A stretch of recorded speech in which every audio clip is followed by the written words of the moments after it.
So I need these to read, but they reflect too much. See how you can see the ring light?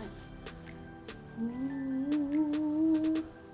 Oh, I'm talking so much shit. Okay, hello everyone and welcome back to my channel. If you are new here, welcome. If you aren't new, then you already know how much shit I'm gonna talk. So, update on my last video. Music was my last video. If you haven't watched it, make sure that you watch it. It was about how music affects humans, how it moves you emotionally, how it can change your mood, how it can bring you back to memories. Music has always been a really big part of my life, and I have been listening to a lot of old school music recently. I'm not sure if that links me up to old school memories, but yeah, I've just been listening to a lot of like diva, like Mandy Moore Candy type vibes, which has been a real treat. Music is part of my everyday routine. If I don't start off with music, I start off with exercise, which normally includes music. And I do believe that it can be a form of grounding, which is what this episode is going to be about. Before we get into it, the main points of this video are going to be 3 different topics. There's 2 forms of grounding, 2 definitions. That's going to be the first topic. The second topic is going to be forms of grounding. So different ways that you can use grounding technique in your everyday life to help you. And the third one is going to be why I use grounding, how it helps me. I didn't even know that grounding had a formal term until probably a couple of years ago, but I've actually been using forms of grounding technique for the last probably 5 or 6 years. So there are 2 definitions to grounding. The first one is called grounding or earthing, which is a type of technique used where you connect your body to the earth. A heap of different benefits on what that can do for you. It can relieve stress, it can help you feel more connected to the world, also give you a lot more energy for the day. The second form of grounding is one that I use more often than the other one. Grounding is a practice that pulls you away from flashbacks or from certain trauma in your life and brings you back to the current moment. Doing this form of grounding can help distract you from what's going on in your mind. So both completely different things, both with very similar outcomes and benefits. I find it really important to do earthing probably once a week. I would like to do it more, but I just honestly don't have time. Do more so do it when I'm with the dog. Instead of just kind of running around on the grass with her, if I take her to a dog park, I'll take off my shoes and literally let my body connect to the earth. The second form of grounding has 3 different things under it. There is mental grounding,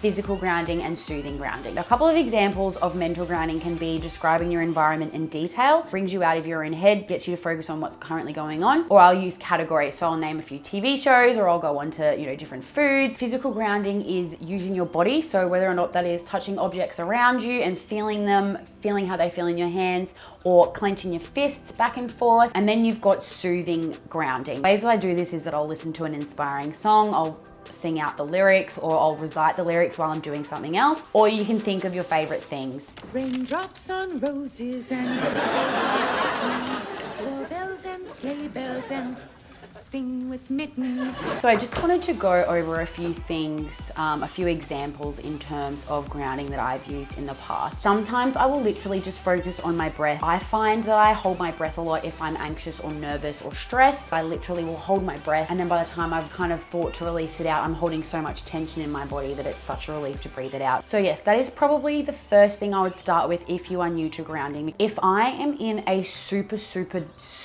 dark place, pretty simple, and the fact that it's so simple and I use it in my darkest times is a bit of a head clusterfuck. In the last couple of months, I have had minimal depressive days, but when I do have those depressive days and I literally can't escape my mind from going to those super dark places, it does take me a while to get myself in a mind frame where I'm able to actually concentrate on something else. What I will do is I will set myself a task, and that task will be minute. Like I'm setting a task for myself, and that's going to be going into the kitchen and getting a glass of water. So instead of just setting that task, which is a small goal, which I find if I'm having a depressive day, I cannot think about the next day. I can barely think about the next hour, let alone the next day. So by doing this and breaking down into the smallest goal, it feels like I'm achieving something and I'm getting myself out of that negative mind frame. So I have literally set the goal in my head to get a glass of water. I will literally talk out and sound out what I am doing. So I'm talking about, I'm now standing up. I'm now putting one foot in front of the other. My left foot is now in front of the right. My right foot is now in front of the left. I'm now going to open the fridge door. I've opened the fridge door. Now I'm getting out the bottle of water. Like, I will describe it to a T so that I can't think about anything else. Because what can happen in that amount of time from me setting that goal, to myself and saying, I'm gonna go get the glass of water, to me actually getting to the fridge and having that glass of water in my hand, it's probably what, about a minute, maybe 30 seconds. But in that 30 seconds, my mind can think of so much negativity that I will just flip myself back into a really negative place. I tell you how many times it has not only saved me from my mind, but it has calmed me down, and I'm then able to think rationally about what was making me anxious before. I really, really recommend that you start doing this. There are so many different ways that you can use grounding technique. There is another method called the 5-4-3-2-1 method. And the 5-4-3-2-1 method involves your 5 senses. So touch, taste, smell, sight. I do this every single time. Hearing? I do this every single time. But basically, all it is going through the 5 senses, naming 5 things that you can see, then naming 4 things that you can touch, naming 3 things that you can smell, and going through each thing until you've got 1. What I will do that's different to this is I will literally start with 1 sense, whether or not it's touch, taste, smell, whatever. I will exhaust everything under that 1 sense and then move on to the next one. And it brings you back to the moment. You can't think about anything else. It may sound childish or stupid or easy. I dare you to try it when you are having an anxious episode. When you're having an anxious episode or you're feeling down, and I guarantee you it will make you think about the current moment. But they pops all day. If you follow me on Instagram, you would have seen my recent post where I posted my essential oils. I do have a number of essential oils, but this one is literally a grounding blend. Hold up. Moni, come here. It's designed to calm you when you are feeling anxious. So I won't go into detail as to what's in it, but if you are not an essential oil user, I really, really urge you to be.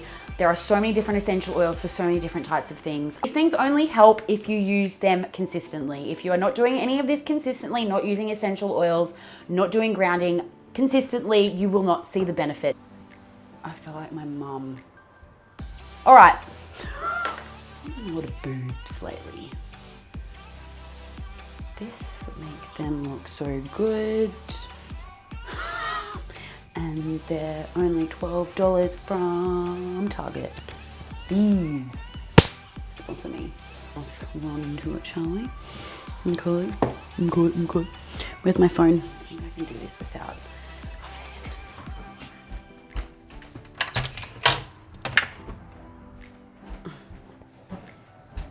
Oh, Josh is gonna kill me, but I'm sitting here sweating and it's disgusting. Okay. Go away. Please don't do this barking thing here. No. No. Oh, girl. You're so fucking cute. How can I not?